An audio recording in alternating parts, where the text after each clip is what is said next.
Bonjour à tous. Aujourd'hui, je vous présente un nouvel exercice, un exercice siglé XENS, mais celui-ci a été donné aux oraux Minpon. Alors, il s'agit pour nous aujourd'hui d'étudier un système dynamique, c'est-à-dire une suite à valeur réelle définie par U0 appartenant à l'intervalle 0π/2 et pour tout n appartenant à grand N, UN plus 1 est égal à sinus de UN. Exercice classique d'étude d'une suite récurrente à un pas, avec l'objectif ici de déterminer un développement asymptotique, c'est-à-dire réfléchir à son comportement quand n tend vers plus l'infini. Dans une première question, on nous demande de redémontrer le théorème de convergence des sommes de Césaraux. C'est un des résultats très classiques que nous avons étudiés ensemble. Évidemment, pour faire cette démonstration-là, il y a deux façons d'aborder la situation. Soit astucieusement, on revient à la sommation des relations de comparaison sur les séries à termes positifs, ou alors on peut revenir à une étude simple de la différence. C'est-à-dire qu'ici, si on considère donc UN une suite à valeur réelle telle que par hypothèse UN converge vers une limite petit l réelle, on veut donc montrer que la moyenne de Césaraux associés, donc ici 1 sur n plus 1 fois la somme de k égale 0 à n des uk, converge encore vers petit l.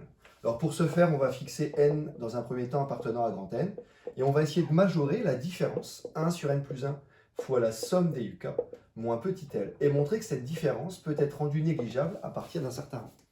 Alors comment faire? Dans un premier temps, on va astucieusement factoriser par 1 sur n plus 1 et obtenir la somme de k égale 0 à n des uk moins n plus 1 fois petit l. Or, cette expression-ci, n plus 1 fois petit l, c'est rien d'autre que la somme des L pour k allant de 0 à n. L plus L plus L, n plus une fois.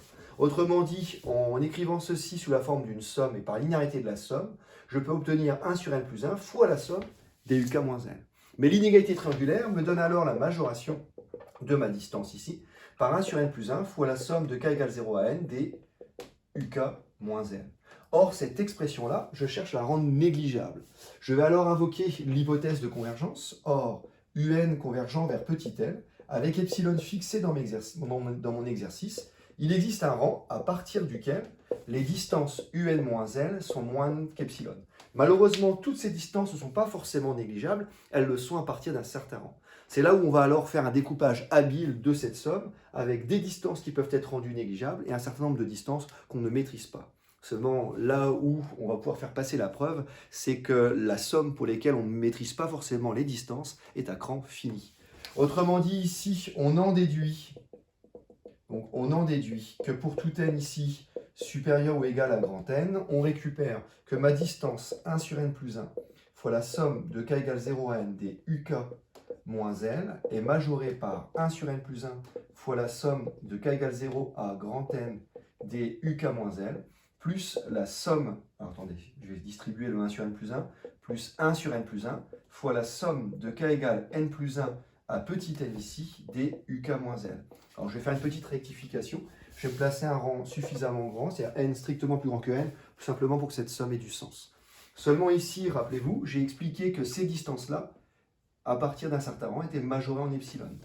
Autrement dit, on va avoir le nombre de termes fois epsilon, c'est-à-dire n moins n plus 1 ici, plus 1, n moins grand N sur n plus 1 fois epsilon, mais ce coefficient-là est moindre que 1, c'est-à-dire qu'on peut majorer tout cela par 1 sur n plus 1 fois la somme de k égale 0 à grand N des uk moins L, plus une fois epsilon. Seulement cette somme étant à cran fini, en multipliant par 1 sur n plus 1 qui lui-même tend vers 0, on va pouvoir rendre négligeable cette partie-là. C'est-à-dire que, or, en ajoutant de plus ici, donc 2 plus 1 sur n plus 1 fois la somme de k égale 0 ici à grand N des uk moins L, tend vers 0, et donc il existe un autre rang à partir duquel cette quantité-là va être négligeable, à savoir que la somme de k égale 0 à grand N des uk moins L va être inférieur ou égal à epsilon. Finalement, si on se place assez loin, eh bien on en déduit que pour tout n ici supérieur au max, donc de n' ici, et puis on avait pris grand N avant, eh bien on en déduit que la différence 1 sur n plus 1 fois la somme des uk, ma moyenne de Césaraux moins cette limite petit n, est majorée donc par epsilon plus epsilon, 2 epsilon.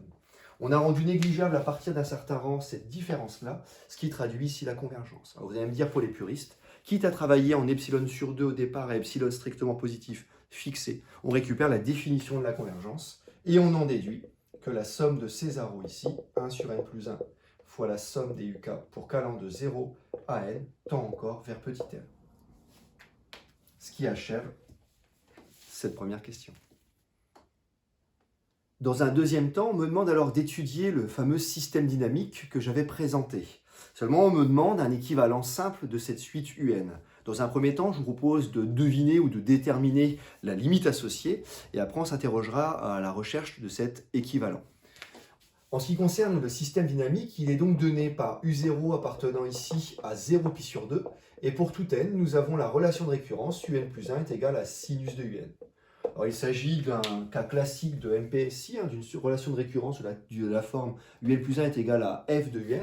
Alors, on rappelle que dans un premier temps, on peut étudier le support, et on rappelle simplement que le support ici, c'est la fonction sinus, qui, par exemple, sur 0 pi sur 2, va nous donner une fonction qui est croissante, qui prend la valeur 0 et 1 ici.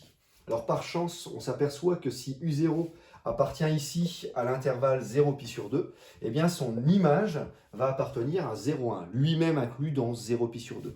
Autrement dit, quand U0 appartient à 0 pi sur 2, le fait que son image à cet intervalle reste inclus dans lui-même, on parle alors d'intervalle stable. Cet intervalle étant stable, ça veut dire que pour tout n appartenant à grand N, UN, l'élément, va rester dans l'intervalle 0 pi sur 2. De plus, la suite étant définie sur cet intervalle stable, eh bien, il convient d'étudier le support. Le support étant croissant, eh bien, on rappelle que la suite UN, elle est monotone, et sa monotonie va dépendre du signe de U1 par rapport à moins U0. Ça veut dire quoi? Ça veut dire que le support est en croissance, si U0 est plus petit que U1, en composant par F à chaque fois, vous allez garder les inégalités dans le même sens, et donc la suite UN sera toujours UN sera toujours inférieur ou égal à UN plus 1 et la suite sera croissante. Par contre, si U0 était plus petit que U1 en composant par F, régulièrement avec F croissante, on récupérait cette fois-ci une suite décroissante. Autrement dit, lorsque le support est croissant, la suite est monotone, croissante ou décroissante. Cela dépend directement du signe de la différence des deux premiers termes, U1 moins U0, c'est-à-dire de sinus de U0 moins U0 lorsque U0 est fixé dans 0 pi sur 2. Or, on peut rappeler par une simple petite étude de fonction de sinus, c'est que si on travaille sur 0 pi sur 2, vous avez une fonction ici qui va être croissante, donc sur 0 pi sur 2, qui va prendre la valeur 1 ici, et je vous rappelle qu'on récupère un petit bout de sinusoïde. Ce qui me permet de justifier, par exemple, et de rappeler à tous, que la fonction sinus sur cet intervalle 0 pi sur 2, bon, c'est pas très bien fait, j'en suis désolé, mais est simplement ici concave. Sous-entendu, elle reste sous sa tangente ici en 0, c'est-à-dire que pour tout x appartenant à 0 pi sur 2, vous avez une fonction sinus qui est inférieure ou égale à toutes ces tangentes sur l'intervalle, mais en particulier la tangente en 0, qui est donnée par la droite d'équation y égale x. Autrement dit, sinus x est inférieur ou égal à x, qui m'autorise à dire que sinus de U0 moins U0 est négatif. Finalement, j'en déduis que la suite UN, elle, est décroissante, donc on en déduit que la suite UN est décroissante, et comme elle reste dans l'intervalle stable, elle est aussi minorée par 0. Donc on en déduit que UN, elle est décroissante et minorée par 0. D'après le théorème de la limite monotone pour une suite décroissante, UN va converger vers une limite petit f qui appartient à l'intervalle fermé 0 pi sur 2. Par passage à la limite dans les inégalités, on récupère des inégalités larges. Seulement cette limite, je vous rappelle le programme de MPSI, ici la fonction sinus étant continue, on a par un simple passage à la limite dans l'égalité que L va être égal à sinus de L, autrement dit la limite n'a rien d'autre qu'un point fixe. Étant continu, on a L qui est égal à sinus de petit l. Ma suite est donc convergente vers un point fixe. Or, le seul point fixe, c'est-à-dire la seule solution de l'équation sinus x égale x sur l'intervalle 0 pi sur 2 fermé, ce n'est rien d'autre que 0. C'est-à-dire L est égal à sinus de L si et seulement si L est égal à 0 sur notre intervalle 0 pi sur 2. Moralité, on en déduit donc que UN, finalement, UN converge vers 0. Alors c'est sympa d'avoir la limite, mais cela ne me donne pas l'équivalent, c'est-à-dire la façon, un équivalent possible, c'est-à-dire la façon dont la suite UN va tendre vers 0. Alors pour cela, c'est assez astucieux, puisque lorsqu'on commence à mettre en place des développements asymptotiques, la plupart du temps, il n'y a pas de règle. Si ce n'est que d'étudier la différence un plus 1 moins un va peut-être me permettre d'aller chercher le comportement de cette 8un vers 0. Alors c'est la seule méthode possible, selon la façon de faire, ou la façon de procéder n'est pas si simple, puisque obtenir des développements limités au voisinage de l'infini de un plus 1 moins c'est pas si simple. Alors allons-y. Par exemple, pour aller plus loin, et je pense que c'est l'indication qui pourrait vous être donnée, on peut essayer d'étudier un plus 1 moins un, mais pas seulement. On va ici travailler à l'étude de un plus 1 puissance alpha moins un puissance alpha et chercher à en obtenir un équivalent non trivial. L'avantage d'obtenir des équivalents non triviaux de différence de la forme un plus 1 moins un, ou alors ici un plus 1 puissance alpha moins un puissance alpha, va nous permettre d'invoquer des théorèmes très puissants en analyse. Les théorèmes de sommation des équivalents, le théorème de Césaro dans un cas particulier lorsque la suite un elle-même tend vers L différent de 0. Eh bien c'est ça que je vous propose de mettre en avant ici. Donc pour aller plus loin, eh bien on va chercher une puissance alpha ici appartenant à R telle que la différence un plus 1 puissance alpha moins un puissance alpha soit un équivalent non trivial. Alors comment faire? Eh bien si on calcule ici un plus 1 moins un puissance alpha, donc un plus 1 puissance alpha donc avec n appartenant à grand N, un plus 1 donc un plus 1 puissance alpha moins un puissance alpha, eh bien on étudie donc sinus de un le tout puissance alpha moins un puissance alpha.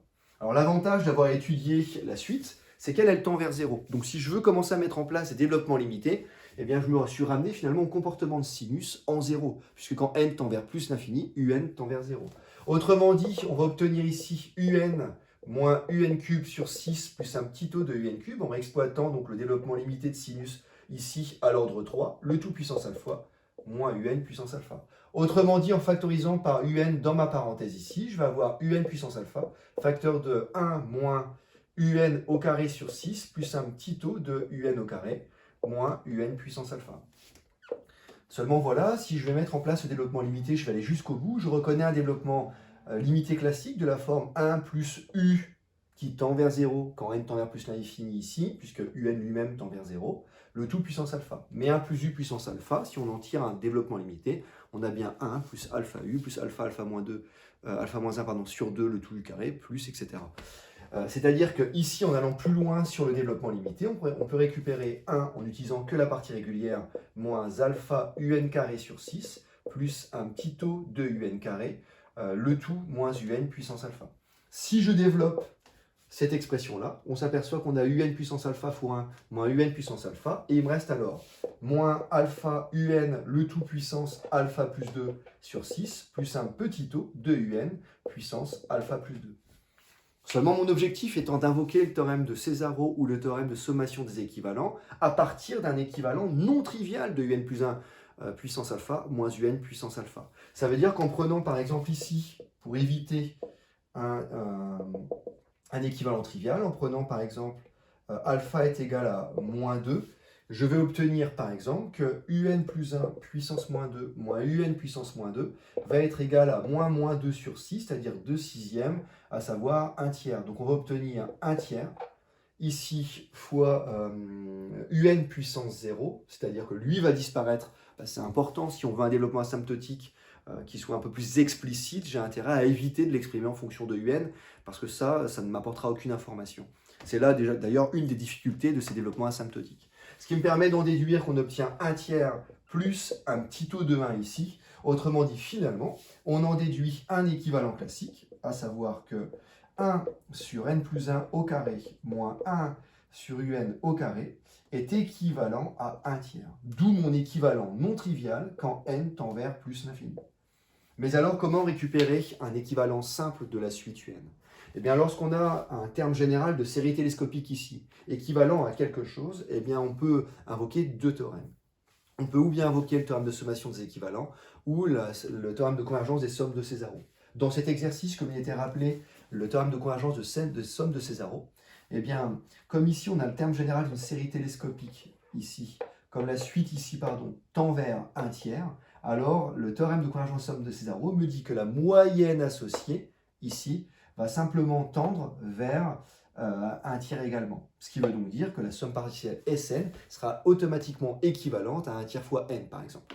Ça veut dire que ça me permet d'en déduire d'après la question petit 1, donc corollaire immédiat, et donc finalement, par conséquent,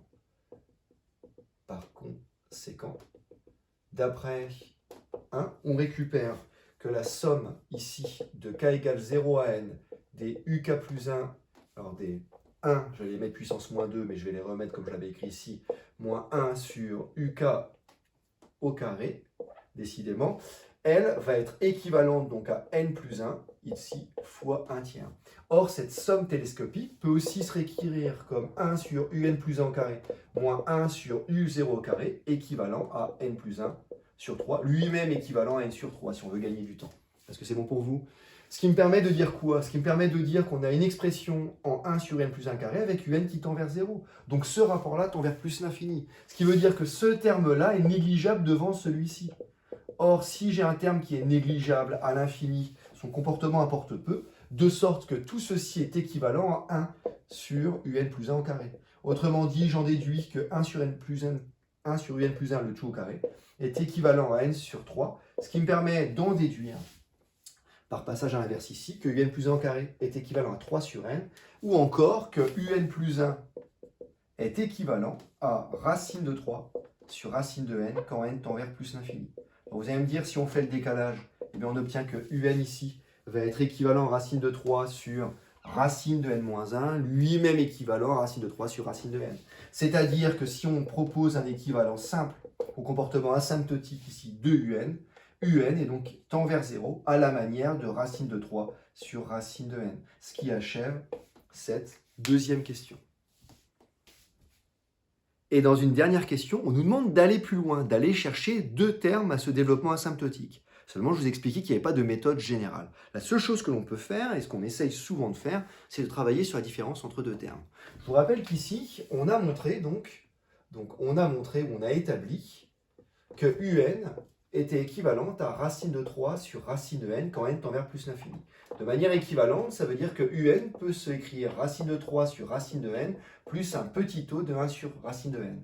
Ça veut dire qu'on est en train d'établir un développement asymptotique avec une précision ici en petit taux de 1 sur racine de n.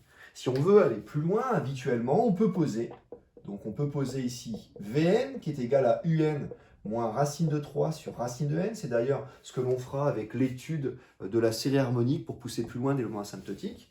Et dans ce cas-là, on peut étudier la différence Vn plus 1 moins Vn.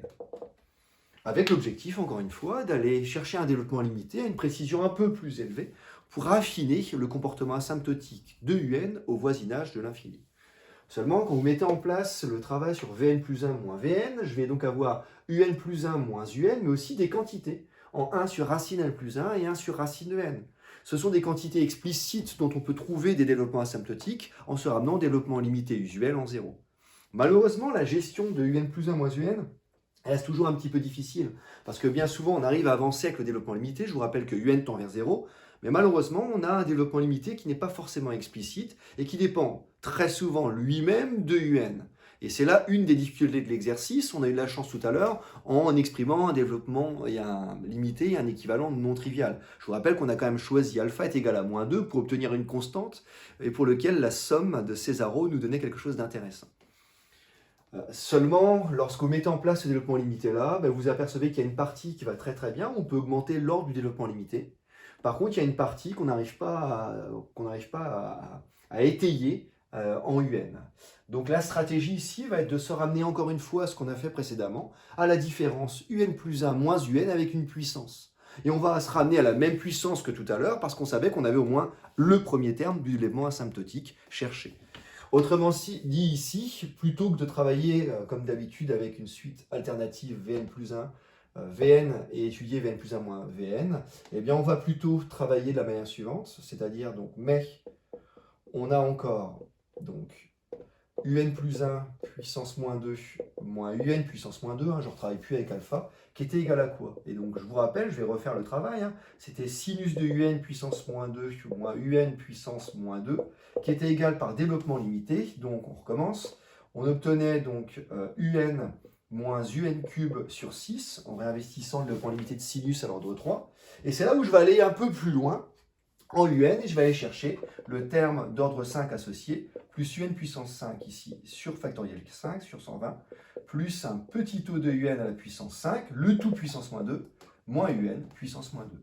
Et je vais procéder de la même façon que tout à l'heure. Donc dans un premier temps, je vais factoriser un ici, pour me ramener donc à un puissance moins 2, facteur, donc on a dit de 1, moins un au carré sur 6, plus un puissance 4, le tout sur 120 plus un petit taux de un puissance 4, le tout puissance moins 2, et réexploiter le fameux développement limité sous la forme de 1 plus u qui tend vers 0, le tout puissance alpha. Alors faites attention, en augmentant l'ordre ici de mon développement limité, je vais devoir opérer en faisant attention que je ne dépasse pas ici l'ordre 4 pour un. C'est-à-dire que je vais obtenir, en réexploitant mes formules, un puissance moins 2, facteur de quoi? Donc 1 plus alpha u, donc avec alpha égale à moins 2, je vais avoir 1 plus 2 sixièmes, c'est-à-dire plus un carré sur 3, moins 2 sur 120 un4, c'est-à-dire moins un4 sur 60. Mais comme je décide de travailler à l'ordre 4 ici, eh bien je suis autorisé à obtenir, donc à prendre ce premier terme, du développement limité de 1 plus x, le tout puissance alpha, mais plus alpha alpha moins 1, x carré, le tout sur 2, plus un petit taux de x carré. Ça veut dire que si je mets ça en place, je peux m'autoriser ici à travailler avec un terme d'ordre 4. Donc si je prends ma partie régulière, celle-ci, je dois la prendre au carré, multipliée par alpha alpha moins 1 sur 2. Mais en prenant cette partie au carré, je fais attention de ne pas trop augmenter l'ordre, et donc je vais simplement garder ce terme-là au carré, à savoir un4 sur 36. Donc il va me rester que je fasse attention. Donc avec alpha égale à moins 2, je vais avoir moins 2, le tout multiplié par moins 3 sur 2, je vais obtenir donc 3 un puissance 4 sur 120, donc je vais obtenir, pardon, sur 36, puisque c'est ce terme-là que je prends au carré, donc plus 3 un4 sur 36. Si je fais tout de suite la simplification pour gagner du temps, je vais obtenir plus un4 ici sur 12, le tout plus un petit taux de un4, moins un puissance moins 2. Voilà le développement limité, cette fois-ci poussé à l'ordre 2, de 1 plus x puissance alpha. Alors c'est pas terminé, puisque si je regroupe, j'obtiens un puissance moins 2, facteur de 1 plus un carré sur 3. Je vais donc avoir moins 1 soixantième plus 5 soixantièmes. Je vais donc avoir ici 4 soixantièmes, 1 quinzième. Donc il va nous rester plus 1 quinzième, pardonnez-moi, de un4 plus un petit taux de un4 moins un puissance moins 2. Comme tout à l'heure, on a juste été chercher un ordre en plus. Je vais tout développer pour simplifier, regarder un petit peu ce qui se passe. Eh bien, en développant cette expression-là, j'obtiens cette fois-ci que la différence un plus 1 puissance moins 2 moins un puissance moins 2 va être donnée par, donc les un puissance moins 2 vont se simplifier ici, et il va me rester donc un 1 tiers, c'était le premier terme du développement asymptotique qu'on avait obtenu tout à l'heure, et plus 1 quinzième, ici, de un carré, plus un petit taux, faites attention, de un carré.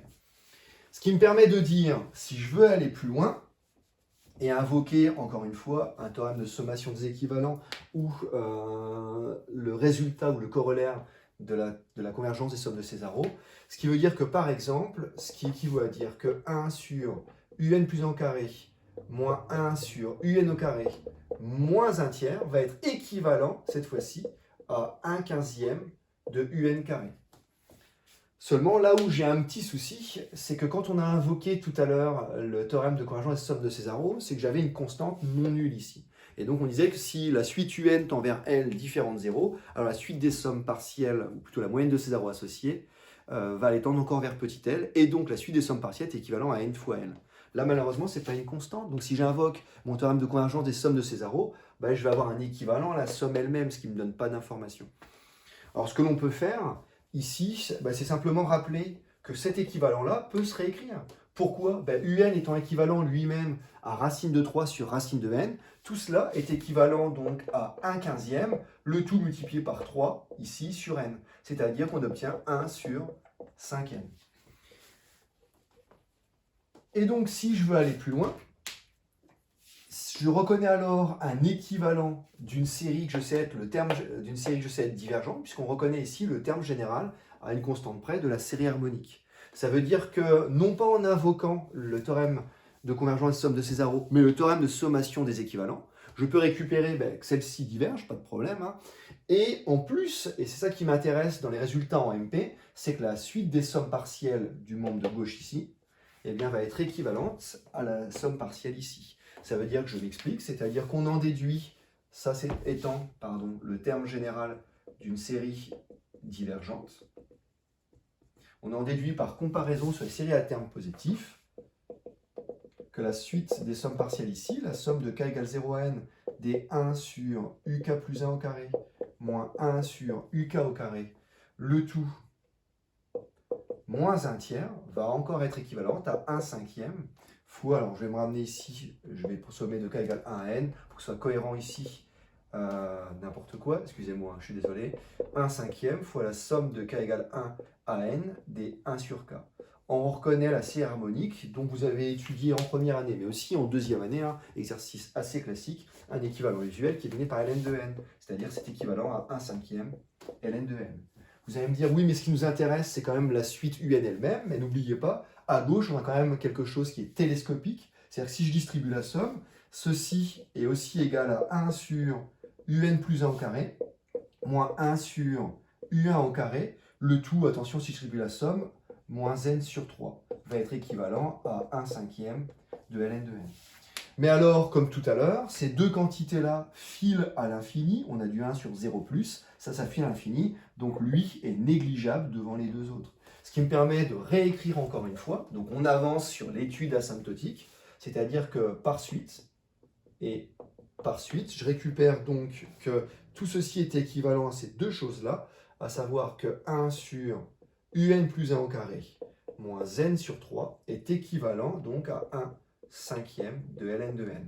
Ce qui me permet de dire, n'oubliez pas les corollaires immédiats, que 1 sur un plus 1 au carré, lui, va être égal à n sur 3 plus 1 cinquième de ln de n plus un petit taux de ln de n. Quand on prend un équivalent, on peut écrire que c'est égal à celui-ci plus un petit taux de celui-ci. Ce qui veut dire que par passage à l'inverse, j'ai encore un plus 1, lui au carré, qui va être égal à 1 sur n sur 3 plus 1 cinquième de ln de n plus un petit taux de ln de n. Et en factorisant ici par n sur 3, vous allez obtenir 3n, facteur de 1 sur 1 plus 3 sur 5n ln de n, plus un petit taux de ln de n sur n, si je n'ai pas fait de bêtises. Ce qui veut donc dire que si je passe à la puissance 1/2, c'est compatible ici avec les équivalents. Donc on obtient encore, en ce qui concerne mon calcul, ici j'obtiens donc 1 sur racine de 3 racine de n, le tout ici, puissance 1/2, ce qui me permet de dire, parce que mon objectif c'est quand même un, alors je suis désolé, c'est un petit peu long ici, donc ce qui me permet de dire qu'on obtient racine de 3 racine de n, donc ce qui va dire que un plus 1 va être égal à racine de 3 sur racine de n fois quoi? Eh bien, encore une fois, vous avez du 1 plus u avec une quantité qui tend bien vers 0, le tout puissance alpha. Donc moi, je vois ça comme un 1 plus u puissance moins 1,5, je le remonte, ce qui me permet de dire qu'on obtient 1, cette fois-ci, moins 3 sur 10n ln de n, plus un petit taux de ln de n sur n. Et donc, si on développe à nouveau, c'est-à-dire qu'on en déduit finalement, je vais me remettre là-haut pour la conclusion. Si je développe, j'obtiens donc un développement asymptotique de un plus 1, et donc en faisant un décalage d'indice, je récupère enfin ici le un est égal à racine de 3 sur racine de n, moins 3, donc moins 3 racine de 3 sur 10 fois n racine de n, donc n puissance 3,5, ln de n, plus une précision en ln de n puissance 3,5. On a ainsi déterminé deux termes du développement asymptotique, les deux premiers, de la divergence, de la convergence de un vers 0, autant pour moi. Alors, tout ça pour vous dire que aller chercher un développement asymptotique, c'est loin d'être simple, ce qui a été exécuté dans cette troisième et dernière question. Pour conclure, vous avez vu qu'aller chercher un développement asymptotique, c'était avant tout un exercice technique. Oui, Il existe un fil rouge, un fil conducteur qui consiste souvent à étudier la différence entre deux termes consécutifs pour voir s'ils ne se cachent pas derrière un théorème de sommation des équivalents ou alors l'application directe du théorème de convergence des sommes de Césaro.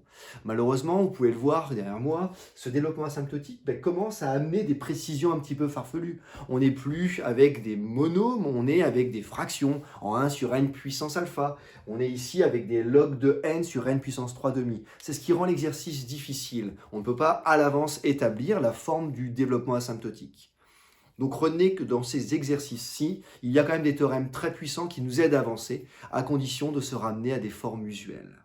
En tout cas, j'espère que l'exercice, quoique un peu technique, ait pu vous plaire. Et puis je vous souhaite une agréable journée et à très bientôt.